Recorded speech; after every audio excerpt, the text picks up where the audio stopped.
बुधवार को मनाई गई छत्रपति शिवाजी महाराज की जयंती पर कालीचरण महाराज की प्रतिक्रिया सामने आई है। इस दौरान उन्होंने राहुल गांधी द्वारा जयंती पर श्रद्धांजलि अर्पित करने पर राहुल गांधी पर निशाना साधा। वह कोल्हापुर में पत्रकारों से बात कर रहे थे।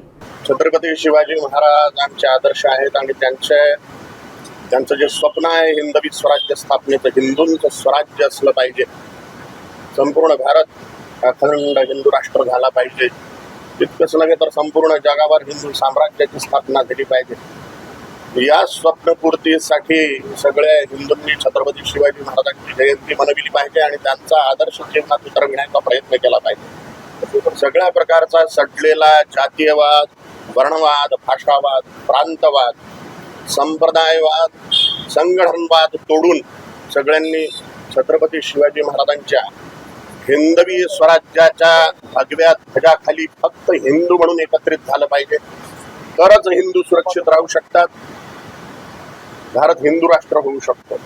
याला जे सगळ्यात मोठं विघ्न आहे तो जातीयवादच आहे। सगळ्यांनी जगदंबेचा भंडारा घाला, हनुमानजींचा भंडारा घाला, सगळ्यांनी सोबत जेवण करा, सगळ्यांना मंदिरात जाण्याचा अधिकार असला पाहिजे, सगळ्यांना प्रेमपूर्वक सन्मानपूर्वक सगळ्या जातींना वागणूक असली पाहिजे।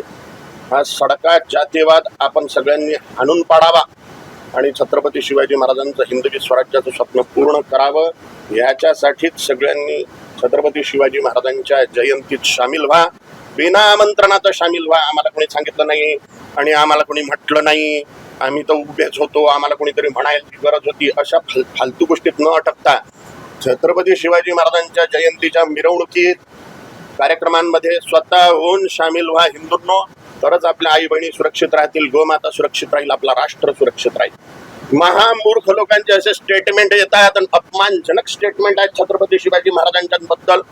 अशा लोकांचे मुंडके कापून तुळजा भवानीच्या गळ्यात माळ घातली पाहिजे मुंडक्यांची, जे छत्रपती महाराजांचा अपमान करून राहिलेले आहे। छत्रपती संभाजी महाराजांचा, शिवाजी महाराजांचा, पुण्यश्लोक माता अहिल्यादेवींच्या अशा प्रकारचा कोणत्याही प्रकारचा अपमान, हिंदू लोकांनी आपल्या श्रद्धास्थानाचा अपमान बिलकुल सहन करू नये।